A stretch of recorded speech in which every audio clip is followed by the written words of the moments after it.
Hello and welcome everyone to another Chat and Learn here with PowerToFly. My name is Mariella and I'm super excited to roll into this next hour with you all. I had a chance to speak with our guest speaker briefly offline and I know she's going to drop so much knowledge. I want to invite everyone to be present with us. I know that we live in a world where we're multitasking and things are pretty crazy these days. So I just want to say thank you to everyone for taking the hour out of their day to join us. And I just want to go over some quick housekeeping rules before we roll into this next hour.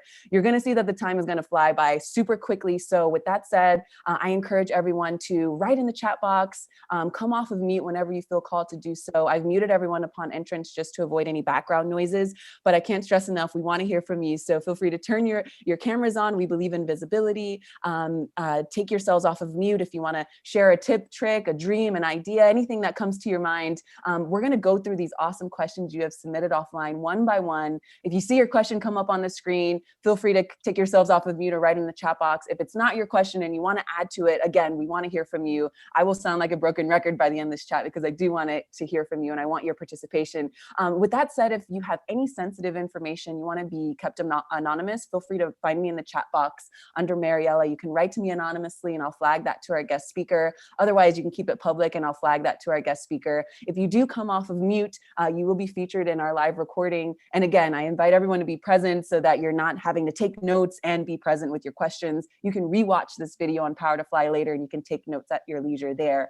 And then the last thing I'll say is follow us on socials and subscribe to our YouTube channel so you can keep in touch with all the great chat and learns we've got coming up for the next week and the next months ahead. With that said, I'm going to pass the mic to our beautiful guest speaker, Joan. Joan, let us know a little bit about yourself, how you came to know about PowerToFly, and what you're excited to share with us today. Okay. Well, first of all, thank you, Mariella, Nicole, and Megan, and all the PowerToFly staff for having me here. It's certainly an honor and a privilege. I do thank you all for this opportunity to share. In terms of how I found out about PowerToFly, actually, May of this year, I was in a local career group that had to go virtual because of the pandemic, of course. And one of the ladies in there, who's a local, had mentioned PowerToFly. And so I looked it up. And so I started subscribing, started listening to the chat, started looking at the information, and I've been hooked ever since. So that was May of this year. Awesome. And what are you excited to share with us today? You can also tell us anything you want about yourself. I know that throughout this next hour, we're going to learn a lot about you and your journey. And I won't read what's on the screen here. Sure. So just let us know anything you want to share right now, and then we'll move into the questions. Okay, so certainly, I am a native Washingtonian. I'm in the Washington, D.C. area. And I went to undergrad at Clark Atlanta University and got a BA in journalism. At that time, I thought I wanted to be in the newsroom, either in broadcast journalism or like writing, but I did focus on the writing aspect. And then I figured I wanted to make a change, so I didn't go that route and sort of worked just different jobs so to kind of keep ends meet. I was in Atlanta at the time, and most of my career has been in government, maybe state government, local government. Eventually moved back home in the late 90s and stayed with my folks for a while. And it wasn't until I started back working in local government as what we call an eligibility worker. So I was in social services dealing with clients that needed assistance, like with Medicaid, which is a state-run program that receives federal funds, food stamps, which is really known as SNAP, supplemental assistance for needy families. And then we have the cash assistance program, which is called TANF. So I worked with those programs in one local jurisdiction for 7 years. And then my last role before recently being hired was working with another local county doing the same thing for 3.5 years. Then my last 4.5 years with this last county was working with the county board. It was in November, actually the journey as far as going back to school, pursuing my master's in human resource management, started probably a few months before I actually went through the process. Well, actually, let me go back. The idea came probably in 2010 when I was with a local government. One of my coworkers who worked in my division but was under another supervisor had gone back to school, and she was in a program where hers was partly classroom and then partly online. And she pursued her master's in human resource management and her MBA. The good thing about her situation is she was actually working part-time, so she had a little more flexibility. And it was just mainly through her encouragement and prodding and just checking with me and sort of telling me I could do it. That was maybe back in 2010. But just like many of us, I procrastinated and sat on it and really didn't do anything. And then I noticed maybe about in 2012, around that time, I started applying between 2012 up until the time I decided to start actually doing the process, application process. I was applying for human resource roles, and I wasn't getting anywhere, getting rejections. And a lot of times sometimes you get feedback, sometimes you don't. And so um, even though I had transferable skills, at that time I wasn't working with a coach, I was sort of out there on my own. I decided that in order for me to sort of break into the field, that the only way to do it, or one of the major ways, is that I had to do a 360 and go back to school. So at that time, at the work situation I had, being an eligibility worker, there were times that you may have to work over and you didn't always have notice. So I felt like an online option would be best for me because I'm in the DC area. And if anybody's been here or from this area, there's a lot of traffic. And I just didn't want the pressure of getting off of work at 5 o'clock and having to be at a class at 6 or 6:30 and worrying whether or not I'm going to make it.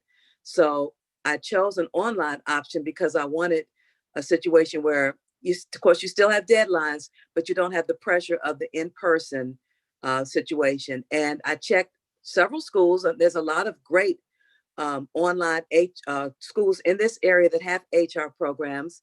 And I checked with several, and I decided to go with Southern New Hampshire University. They're based in Manchester, New Hampshire, but I wanted to get specifically a degree in human resource management because I wanted a strategic approach. I already had a BA, so that was the art side, but I wanted something with an MS behind my name. So that's what sort of led me in the process of pursuing my master's. And about a month before my program started, I lost my father suddenly.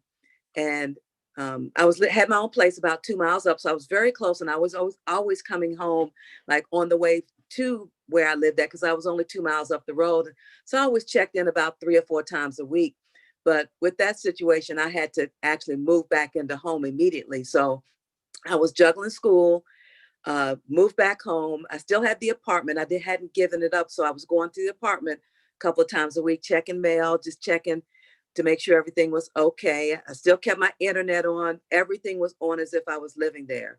So I did that and did school started school in November 2017 and gave the apartment, November 2014, and gave the apartment up in May of 2015. So that's sort of an overview, taking you from what kind of got me going as far as getting the juices and sealing the deal as far as actually taking that step and to actually enrolling.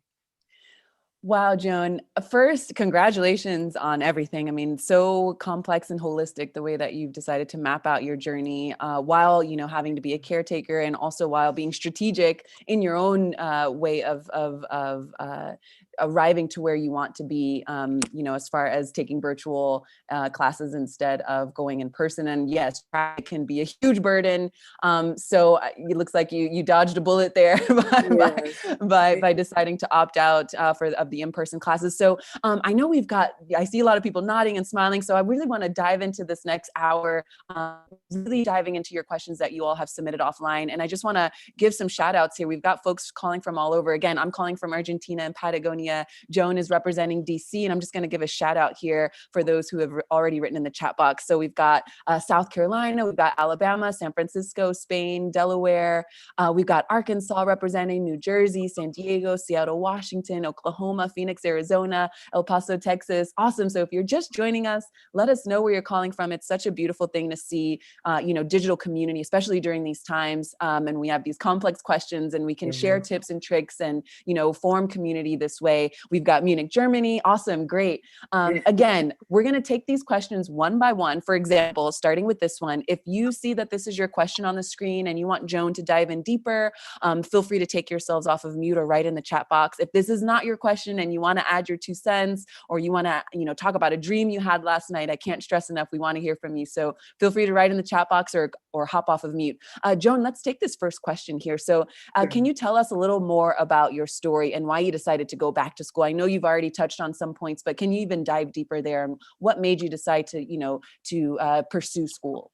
Okay, so I want to say go to the HR piece, and the reason why I wanted HR is because I had been following HR, and I think I shared a little bit about my experience getting rejections and things like that. And I knew that just having that bachelor's and not having any tangible human resources experience just wasn't going to cut it. I knew that if I sort of stepped out there and even started school, just having the fact that I was pursuing the um, HR degree on the graduate level would sort of help me get some visibility and some credibility. So the reason why I chose HR is because I know just by me keeping up with human resources. And by the way, I forgot to mention, about a month after I started the process, which was November of 2014, I joined one of the largest human sources agency, the Society of Human Resource Management, Assurum.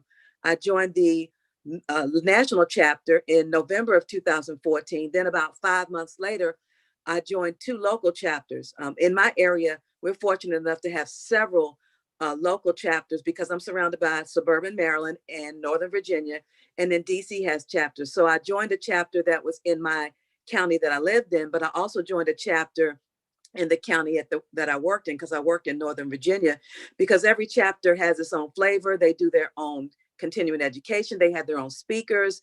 The culture is different. So I did all that because I wanted to be in a situation where I can use my skills and gain skills. For instance, HR is not just a personnel office anymore. A lot of people know that.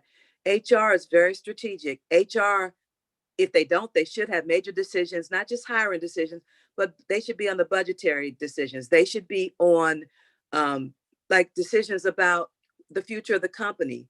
So that's why you see nowadays you have what we call HR business partners. That's something fairly new.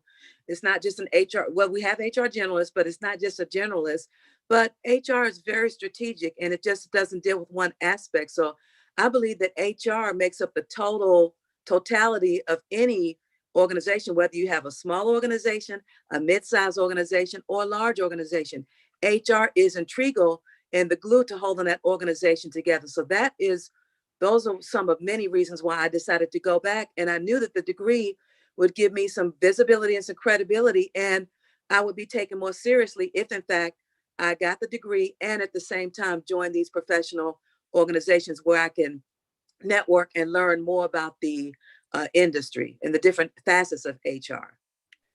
Thank you so much for sharing that, Joan. So I'm just going to ask our live callers to write in the chat box where you all are in your journey, just so that we can keep that in mind. So as Joan is sharing her journey, we can learn a little bit about you. Are you on the cusp of going back to school? Are you just finishing? Are you thinking? Are you having other options? Let us know where you are in your journey so that as Joan is diving into these questions here, we can keep you all in mind. So Sarah has already written a question here. What makes you decide between a degree versus a certification? That's a good question. At the time, when I first started my journey, I was familiar with certifications.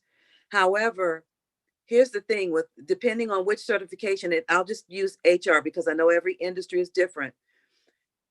Some certifications require you to have experience and they want working experience. They don't want volunteer experience. Another one will take related experience and volunteer experience.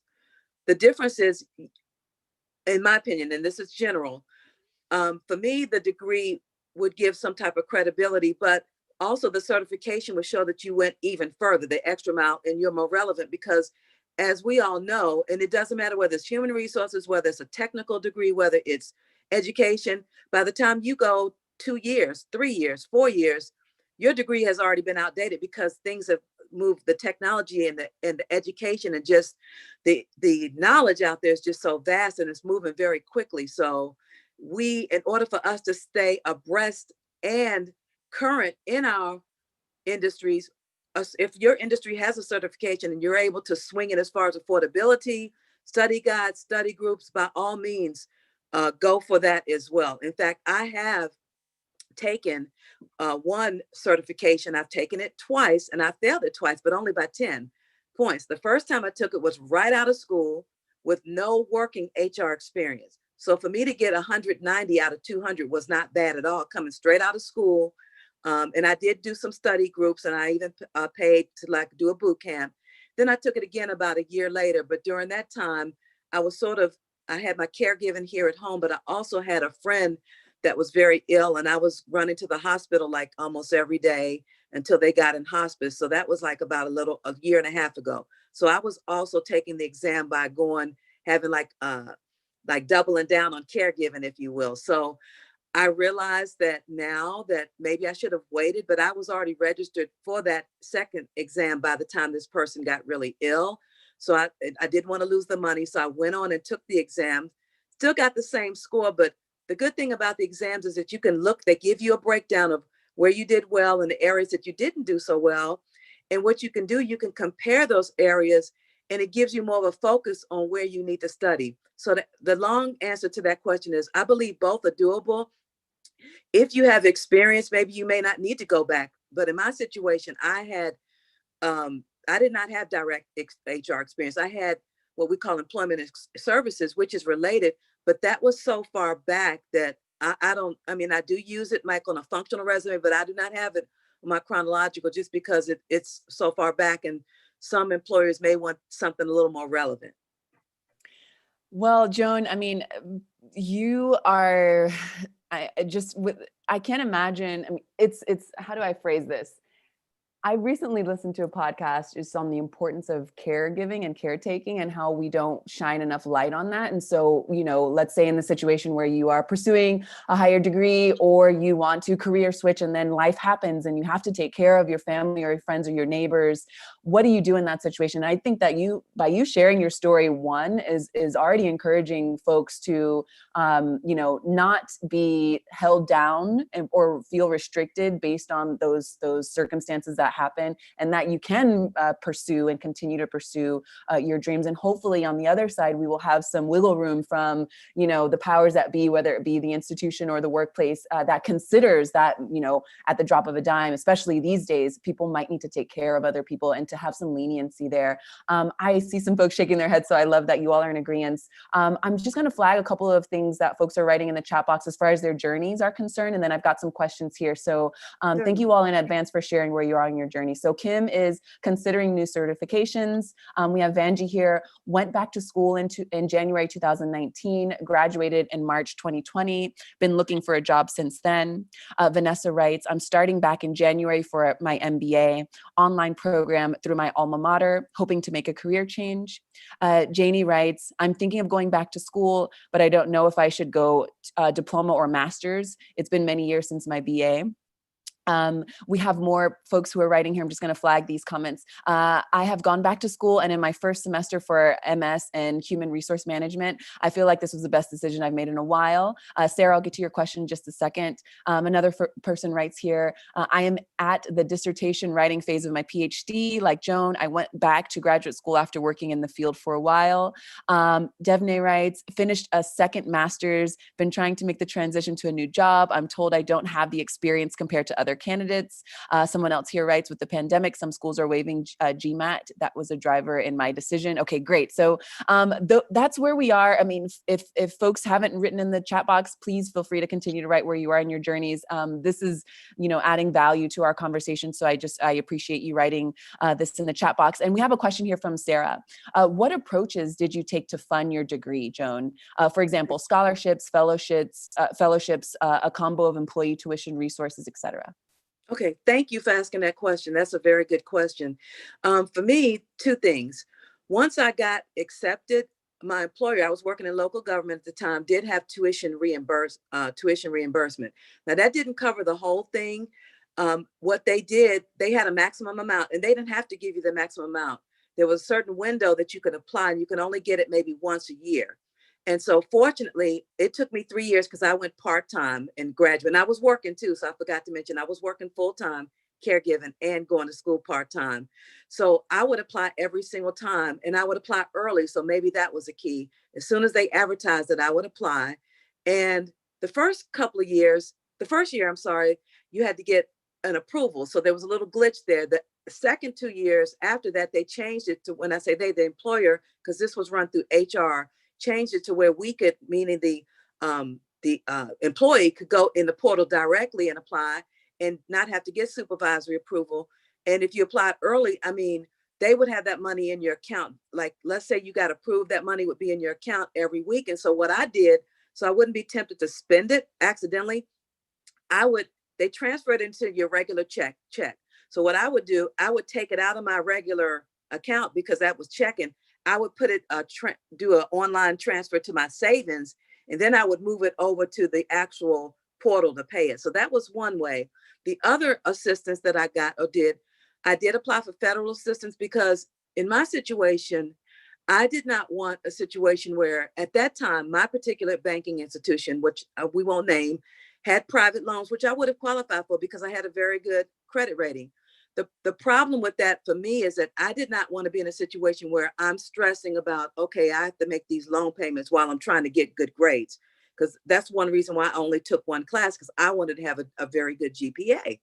And so I didn't want private loans. So I applied through in the United States, because I know we have some people abroad, through a federal loan through the U.S. Department of Education. And I got what they call the full ride. So because I was going part-time, I had money left over every term, and that money, I would put it right back on the loan. And so, I mean, I could have spent it. I mean, I think one time I did use one of it for one of the certifications, but otherwise anything left over, it went right back to the loan.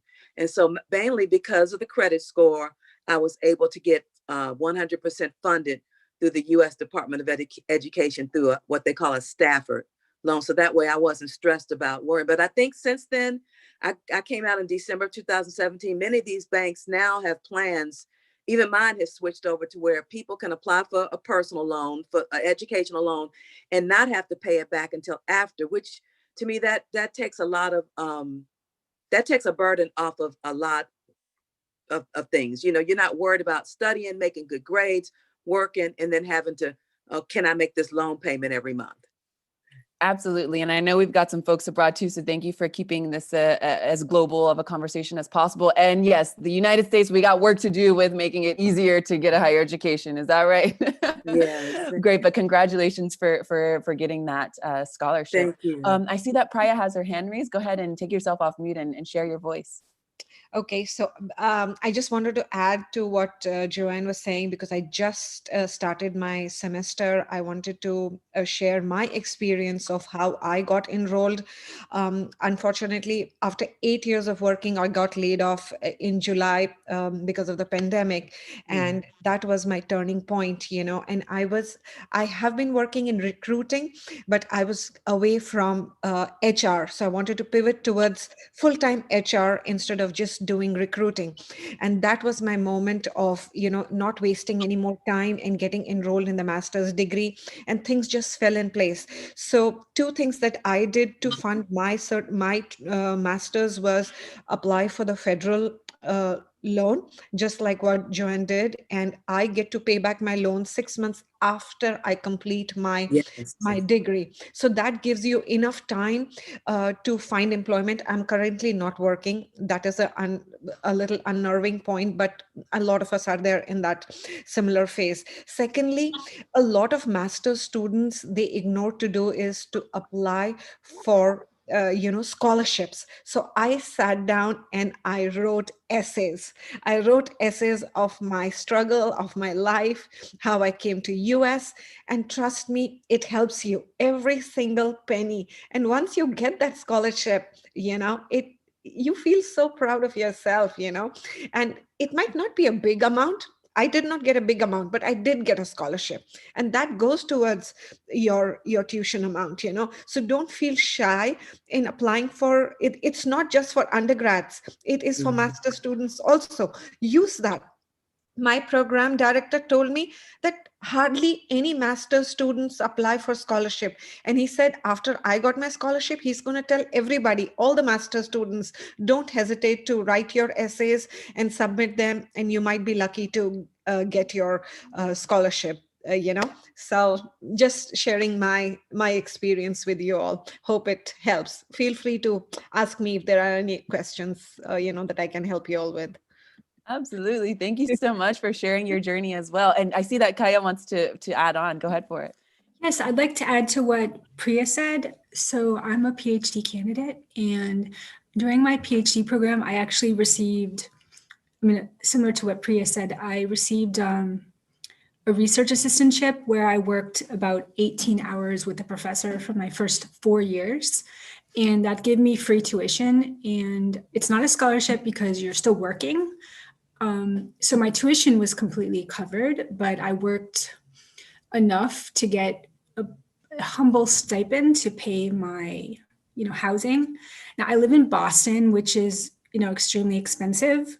So my stipend, it's not something that is considered a salary. It's literally enough to like live and, eat. But if you're going to school somewhere in the Midwest or, in a smaller town, it definitely would be enough. And also during the master's degree, there are language fellowships out there. Like I studied a language where I was able to study an East African language and then go over to East Africa as part of my studies. So there are things out there. And there's this misconception that, you have to be single and 20 years old. I'm 44. I am single, but I am 44. And I took a lot of time off between my master's and my PhD. And, there are married people I know who do this. There are also people, they have weekend programs. There are many different options out there.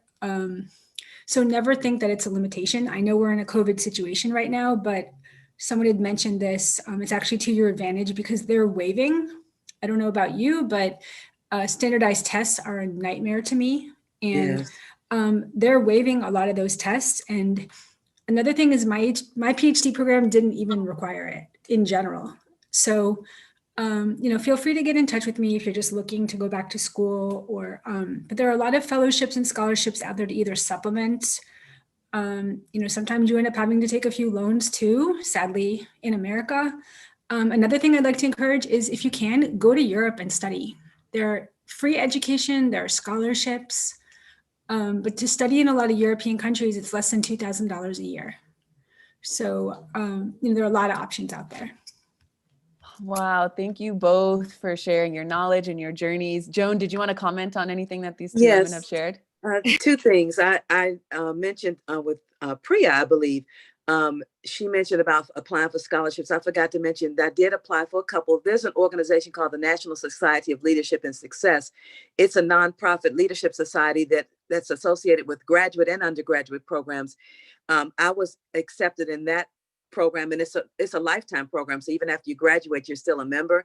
And they have Monday motivational speakers. They have scholarship opportunities. I applied for those opportunities, but they have a large number of people applying from everywhere.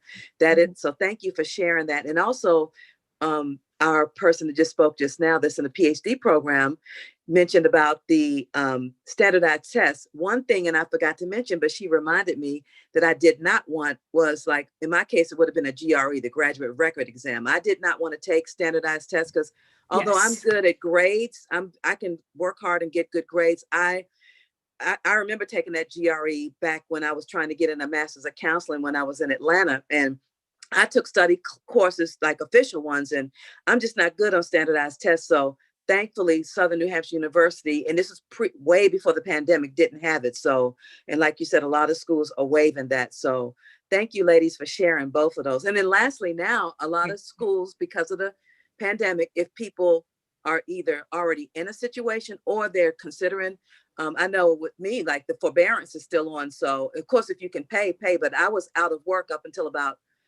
5 weeks ago. I was out of work for like 6 months of this year. So that forbearance really came in handy, so that way, that takes a lot of stress off of you too. That was a presidential through the CARES Act, again, here in the US. Can I just add exactly what Joan was saying? There's something added to that. The public, many of you probably know about this, but it's the Public Service Loan Repayment Plan in America.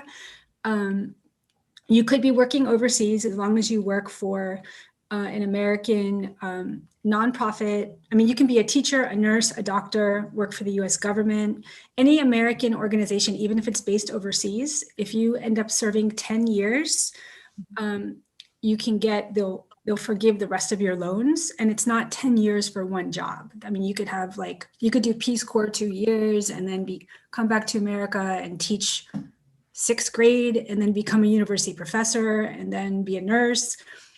So it's 10 years of cumulative time. So look that up. It's called the Public Service Loan Repayment Plan, and it's the 10-year program. And they also have longer term plans like 25 and 30 years. I mean, obviously you don't want to have loans if you have to, but if you don't have to, but if you end up going into public service, anything nonprofit, it's awesome that way because you pay the minimum amount and then after 10 years, they're all forgiven. Oh, that's good to know. That's absolutely good to know. Yes. I just wanted to add a point about the standardized testing because I did not study in US when I was doing my undergraduate in law. So I have a law degree, but from India. And they waived off my TOEFL and other tests because I had 7+ years of working experience in US. So if you have working experience in US, all your standardized testing might get waived off. So just talk to your program director or program person, whoever is handling. They are very, very helpful. It's in their hands. They will waive off those kind of things. And pandemic is the best time. I mean, I'm telling you, use this time, get enrolled in your spring session, use next 2 months to finish off all your paperwork. So if you are thinking of doing it, just do it. This is the time to pivot and do it. And you will be so happy you did it. By the time the pandemic is over, the workforce is coming back, you will be ready to rock and roll. And I'm rocking and rolling my gray hair. I stopped dyeing my hair. Yes, I love that. And I am 50 and I'm 50. So when I can do it, Joanne can do it, we all can do it. Yes, age ain't nothing but a number. And, I love that you're being authentically you. And I just want to flag another thing that I love that we're sharing all of our resources and knowledge. This is great. Vanessa writes in the chat box, another thing to consider with cost, shop around. Our local university is twice as much for an executive MBA as the online MBA with my alma mater. Both are accredited by the same organization. So yes, thank you all for encouraging everyone to dive deeper, to not be discouraged, to, sharing your own journeys. Joan, did you want to comment on anything that folks are sharing so far? This is amazing. I love these stories. Thank you all. Awesome. So let's continue to the next question here. And again, if anyone wants to chime in, feel free to do so. I really appreciate the chats that we've got going on and the engagement. So Joan, how are you able to manage the school load while also caring for your family? Okay, so once I realized that I was, as I mentioned, my father passed about a month before starting, but I'd already started the process. So, and both of my parents, my mother is a retired educator. My father was a retired educator, both taught what would be equivalent to middle school.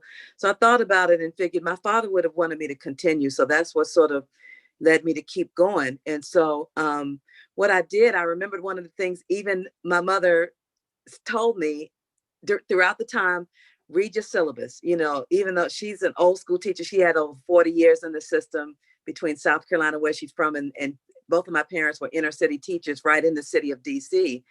And she always told me, read the syllabus, because when you read that syllabus, starting point, of course, it's not the only thing, but it's one thing. Read the syllabus. You can kind of see what's coming. Okay, if I see a paper's coming in 4 weeks from the time this class starts, and then I know that I may have a family event, well, I may have to do some adjusting. The other thing for my situation is I started, again, in the US during what we call the holiday season. My started November 17th. That's a week before Thanksgiving. Okay. Then you've got the Christmas holiday. Then you've got New Year's. The other thing, so I'm getting used to Blackboard, the online process. I'm getting used to doing things online because when I was an undergrad, there was no internet. There was nothing online. And so I had to adjust to that. The good thing about the caregiving, it wasn't too bad because I didn't have to do a lot with my mom. Because at that time things were a little more manageable. So it wasn't too much that I had to do. Just let them know, hey, I'm getting ready to study. Most of my studying, I did my reading during the week. We did have discussions that would do an initial post on Thursday by midnight. And then you had to do 3 replies between Thursday and Sunday. So sometimes I would wait till the weekend to do it. I'm like, wait a minute. I notice people that get more engagement do they do everything at once. They post it once and then they may do their replies the next day. And even though those posts were not graded, you still had to do it, because if you didn't do it, you would get a 0. So it did ultimately factor into your grade. So what I did, to sum this up, I read the syllabus. The other thing, I had to do a pivot. This is related to balance. My first term, in fact, my first class, the instructor that I had, unfortunately, went AWOL. So you can imagine starting a new graduate program after being out of school for several years.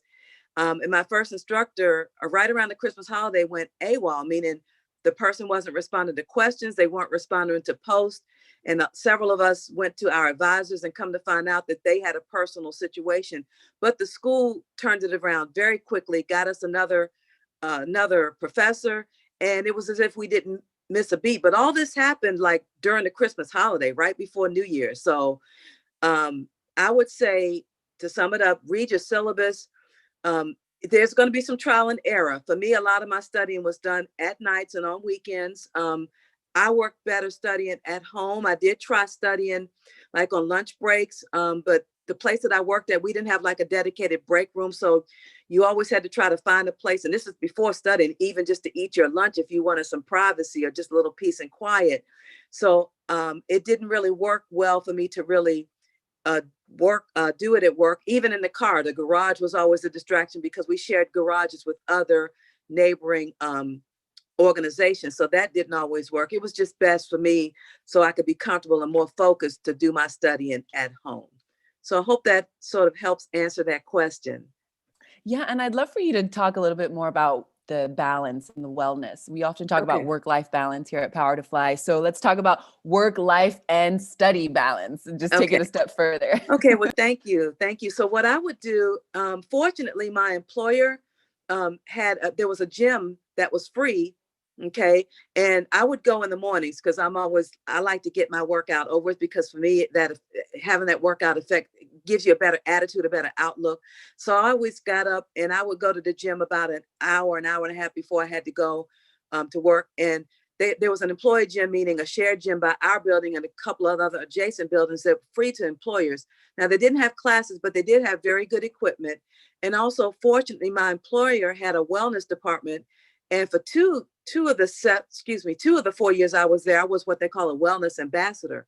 So because with me being a wellness ambassador, spreading the news about different wellness events like flu shots, let's say nutrition is coming in, screenings, health screenings, things like that, I was able to get classes for free. So I could take classes that's sponsored by the employer during lunch, or sometimes some of the ones would be like right after work, or they had a couple in the morning. So for 2 years, I was able to get those classes, actual on-site classes for free. So that was wellness.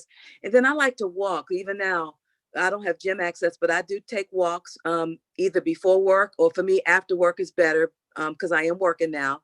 So I'll do it after work, just maybe walk for about 20 minutes. And sometimes I can only get 5 or 10 minutes because, okay, I got to get dinner ready for mom. While this is thawing out, I'll go take a 10-minute walk. It makes a huge difference in your attitude and your outlook. And then drinking a lot of water too. You see my water bottle here. That helps a lot. So to me, scheduling it in or just having it written down, hey, I'm going to walk before work. I'm going to walk. If you're at work, if you get an hour for lunch, what I would do at work, in addition to taking these classes, I would use 30 minutes to walk. And then I would use my other 30 minutes to eat, because I always brought my lunch. That way I knew I had my nutrition under control. I didn't have to worry about, I won't say wasting, but spending $10, $15 on a lunch. I could control my own nutrition by fixing my own lunch. So I always had my lunches ready. So that's how I got the wellness side in during school and even after school. Yes, we got folks ringing your praises about walking. Great to clear your mind. Walking does the body good. Yoga and walking for me, great. So folks are, and folks were also toasting with their water that they had available right now. I love that you are or were a wellness ambassador. Are you currently still a wellness ambassador? No, but that was at my other employer. I did it for 2 years. And then only reason why I got off of it, because I wanted someone else in the office to sort of step up and do it and have an opportunity, because that involved me going to quarterly meetings with the people. We had like a wellness manager and like a wellness coordinator. The coordinator was responsible for getting the classes on the schedule and getting them out. And also what the employer did, Mariella, was have like like, let's say, for instance, for me, I got it for free. But if you were an employee, you wanted to go to classes, they would subsidize the classes. So we were only maybe paying about $10, $15 every 3 months, which is a deal. And this particular employer had their own, they had a studio, a gym with equipment and things like that. And then people could go in on their own time, like before, they could go in at 6 a.m. if they wanted to before class and do their own workouts. And on top of that, they also they streamed an instructor that's in another state, but they streamed that person at 1 o'clock every Tuesday or Wednesday. Then they would stream like other videos, like from Beachbody, so people could come in and do that at any time. So they were really big on wellness, because statistics show when people are well, feel better, they do better. It increases the productivity and performance. But I am a huge component, because I also have, I haven't taught in about 6 years, but I do have a fitness background. I had been teaching fitness classes on and off about 20 years, up until about 2014. So I did keep my certifications up with that. Well, thank you for sharing that, Joan. And I feel like, hopefully more and more companies are adding, wellness, accountability programs, so that, we can be more productive. And especially now that, we're sitting behind the computer for a lot more time these days. I would also encourage folks to, if your company doesn't have a wellness program, to be your own wellness ambassador, and to schedule time on your calendar to do the things you need to do and not wait for anyone else to tell you to do it. So I love that you were, taking charge of your own nutrition, and also that you can achieve what you want to achieve, right? You're doing this for yourself and making sure you're strong to continue to study, to make the good grades, to work, and have that work-life balance as well. So thank you, Joan, for sharing that. Thank you. Yeah, totally. Let's move on to this next question here. And I just want to flag to everyone, we've got just a little over 15 minutes left. So if you haven't had a chance to come off of mute or write in the chat box, now's your time to shine. Okay, Joan. So as women, we are masters at juggling and keeping all the balls in the air. And all that you have done and are doing, can you share tips on time management and the things you are doing to maintain your own health while in your role as a caretaker? So I know you touched a little on this, but feel free to dive deeper. Certainly. So I do have a planner. I know there's lots of planners out, but there's also some free ones out on various sites. And even if I don't get to it, I'll write something down, like this 3 top goals, because the reality is, even with the juggling, we can only do one thing at one time. So what I try to do, I write 3 top things down. If I get to it, that's fine. If I don't, if I get to 1 out of 3, that's still better than nothing. Because for me, if something stays in my head, it's not going to get done. I heard a saying recently, and this is something I'm adopting. It's not my saying. What gets scheduled gets done. And I found that to be so true. If you schedule it, and even if you can't do it, you can put it to the next day, but try to prioritize. So let's say I have 3 things, and then you can have a list of other things. If you don't get to those other things, it's okay. We don't have to beat ourselves up. For instance, like cleaning. There's some weeks where I'll do it on a Saturday. Some weeks I'll do it during the week. Like we had in the US, we had a Columbus Day, and I was off on Columbus Day, and I did some cleaning then, because I knew that weekend I was going to be, which is rare, I was going to be out running a lot of errands that Saturday, and I didn't want to burn myself out. Like we talked about self-care. So I told myself, well, I'm going to do the necessary running for the house on Saturday.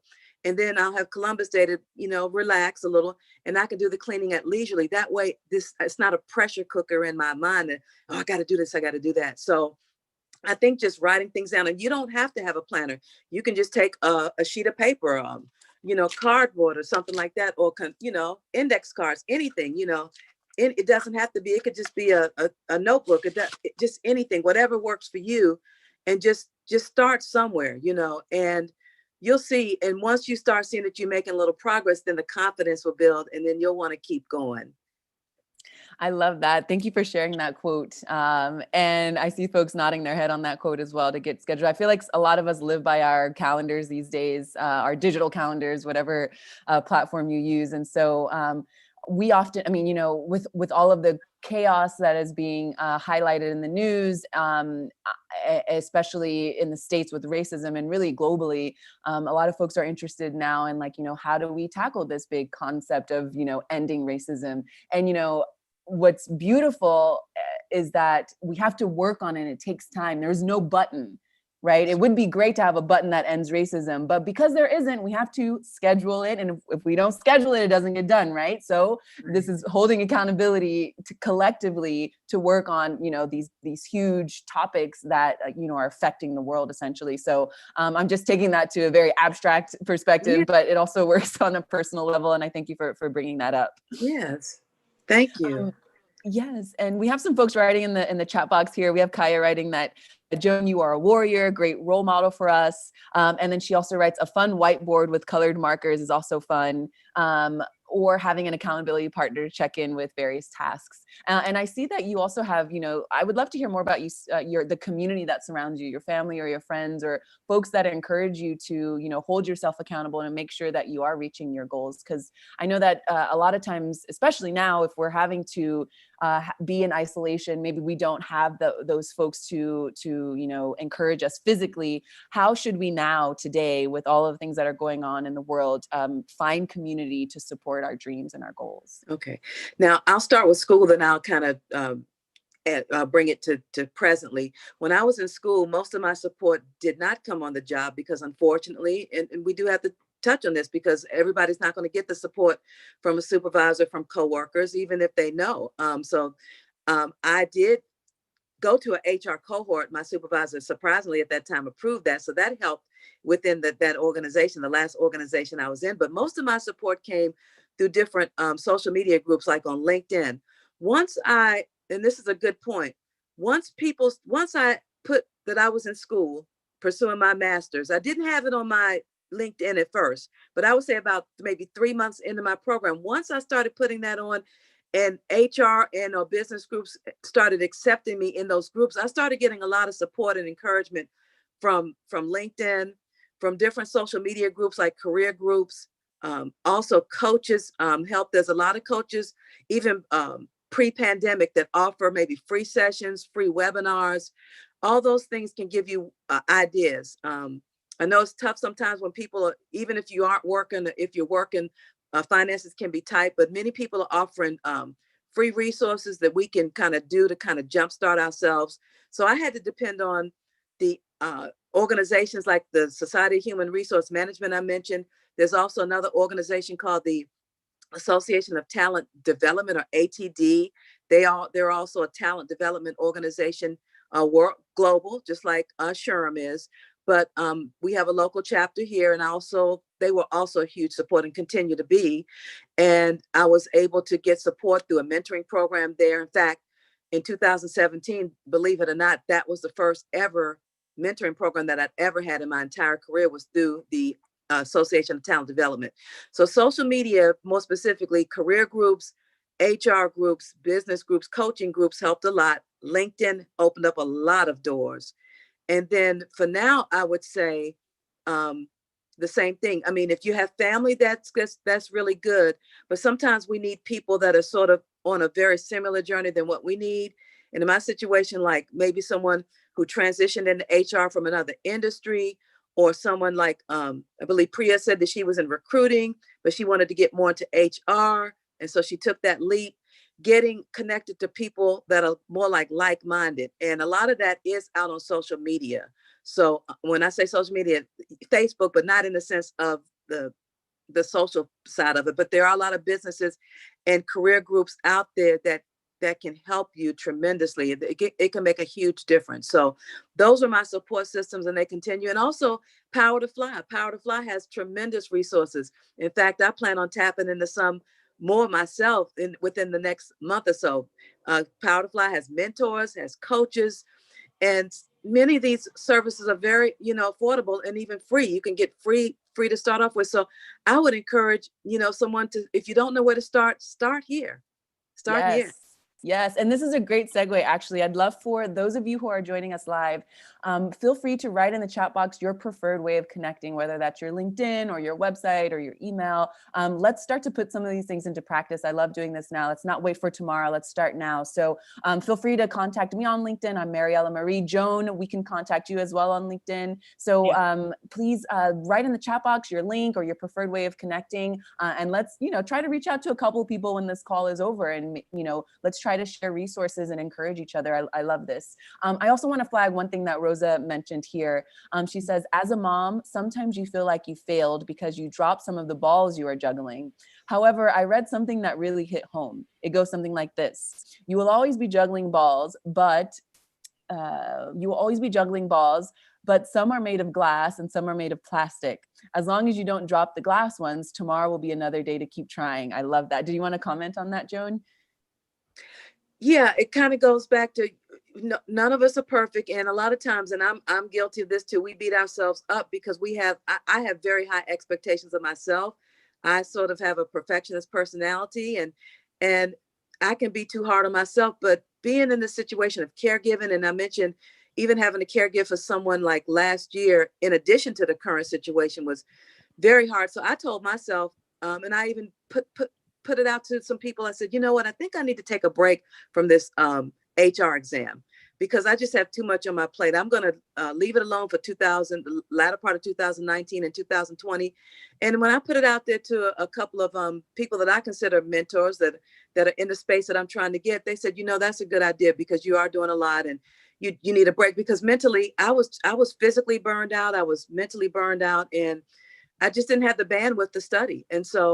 And then I wanted to do some personal things too, because to me, when you incorporate personal things, that can sort of get you back on track as far as your professional goals. So I started pursuing, one of the things I like to do is sewing, and I started pursuing that again. And so that gave me joy and still does when I'm able to do it. Sewing for like a nephew or sewing for someone or just doing something small. It doesn't have to be like an outfit, but just like a toy or something like that, or a pillow.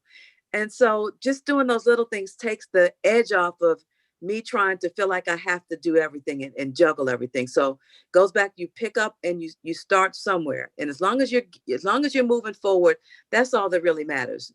That's all that really matters. I love that. And Prai, I see you want to Yes, comment as well. I just wanted to tell everybody, people who are staying in the US, this is because I lost my job, and I needed to find resources where I could connect with people like me who are under a lot of stress. Both my husband and myself, unfortunately, are currently unemployed, living in California, extremely expensive. So I found out that every county has a workforce development center. You can reach out to your county workforce development center. They have free programs, including money to pay for your certification and your degree. Like in California, we can get up to $5,000 for our certification program, or if you can find a cheap college where you can enroll. So they will pay for you up till $5,000, and it is under a federal program. This is a federally funded program. So get that money to use for yourself if currently you feel that you don't. Now, the workforce development center that I am connected with have self-help groups every Tuesday for 1 hour. They call a healthcare provider, a mental health care provider, to come and talk to you. Every Thursday is a job club where people like me come. They get executives, VPs, etc. to come and talk to us, tell us how to fix our resumes, how to fix our LinkedIn profiles.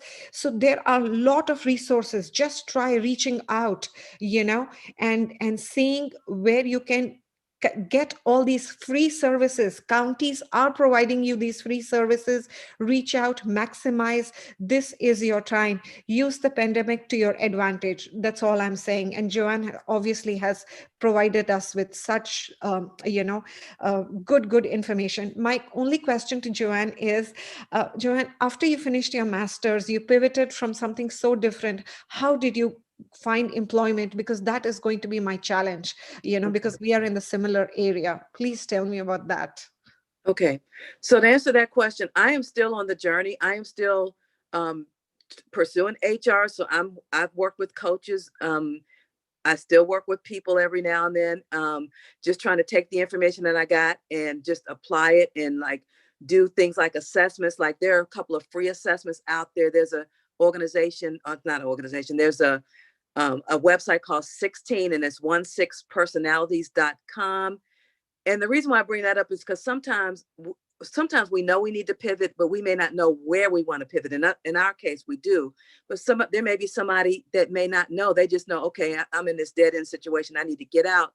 I know I can do more. I'm not being valued. I'm being disvalued. I'm being devalued. My talents and abilities are not being used to its greatest potential. Taking these free personality tests, and not just personality, but skills tests, can kind of see where you're good at. And it's a huge help. I wish I'd have known this when I first started, maybe back in 2014. Gallup has one, but there's a lot of free ones out there. And that can start you, because sometimes we have to know where our skills and where we're good at in order to decide, okay, where do I want to go? Now, to answer the other part of your question, it's only been 5 weeks that I was able, through networking, through a former coworker that we kept in touch when I was at my last job, she's since moved on, that I was able to secure a contracting job. Now, it's not HR, but it brings me closer to HR because I'm dealing more with confidential things. So it's going to look a lot better than where I was. And I've only been in the role for 5 weeks, but this coworker came to me, we kept in touch, and she gave me leads and she showed me how to revamp my resume. So, and then once I did that, I would say in June, that's when I started getting calls. In fact, I had a couple of calls just this past week, 2 or 3 days ago, with people still wanting to interview. So I'm saying that to say that it's a lot of work, and I'm not going to sit up here and pretend and try to it's a lot of work. And when you're older, like maybe some of us are, we may have to work harder. We have to be more consistent, and there's nothing wrong with taking a break. There were times when I did get discouraged and I said, I need to put this down for about a week because, I see myself getting frustrated and I'm being too hard on myself, and just taking a break. There's nothing wrong with taking a break from it, but I am still reinventing and I'm still pivoting. So we all certainly can. And I know I saw people connecting, and we all need to connect and keep in touch with each other and share resources. Absolutely, Joan. I have one big question that I would love to end this chat on. How can we reward ourselves during these times? So if we're looking for work, if we're looking to pursue higher education, and I love that you're saying, when you need to take some time off, take time off so that you are continuing to find that wellness and that balance, and not stressing yourself out and then ending up hating what you're doing. How can we reward ourselves, whether they be little rewards? Do we need to schedule them? What have you found to be helpful? And leave us with any food for thought so that we can end this hour-long chat that has been so, encouraging and inspiring. What can we consider as we end this call? Okay, so in terms of rewarding ourselves, there's a couple of things that I know I've mentioned this, and everybody's different. So maybe somebody that has a bike can take a bike ride. I know many people may not have money. We don't have to always have the money. Take a bike ride or walk. Like for me, instead of walking in my neighborhood, I may want to go up to my high school track and walk, because my high school is only about a mile away. Or I can go to a park and walk, something different to change the scenery. That would help. Or for me, I try to live healthy and eat healthy. For me, maybe eating some extra strawberries or extra mangoes would help, because that's going to give me energy to keep me going. So that would be a reward. Also, just putting a post, and I was going to end on a thought. I'm going to read this, but then I'm going to hold it up. It says, go confidently in the direction of your dreams. Live the life you've imagined. And this is how it looks. And I can post that, send that off to anybody if you want to connect. But these are things that will keep you rewarded and keep you encouraged. Stay in positive groups and try to stay away. I know it's hard with the news and with everything that's going on. You may have to turn the TV off a little while, turn the internet, turn these podcasts off that are feeding all the negativity, and just try to go to something that's positive to kind of keep you going, keep you on a positive realm. So I hope that Absolutely. Yes, Joan, thank you so much for taking this hour to talk with us today. Thank you everyone who's joined us live. And Joan, we've got some folks writing in the chat that they want to see you back. So hopefully we can have you back to share more Yes. knowledge later on. And I just want to encourage everyone to, listen to yourself, pursue your dreams, connect with people. We've got folks who have written in the chat box their preferred way of connecting. So, go out on a limb and try to connect with new folks. And Joan C. Smith on LinkedIn. Yes, Joan C. Smith on LinkedIn. Joan, I'm going to definitely reach out to you. And again, thank you everyone for joining us. We'll see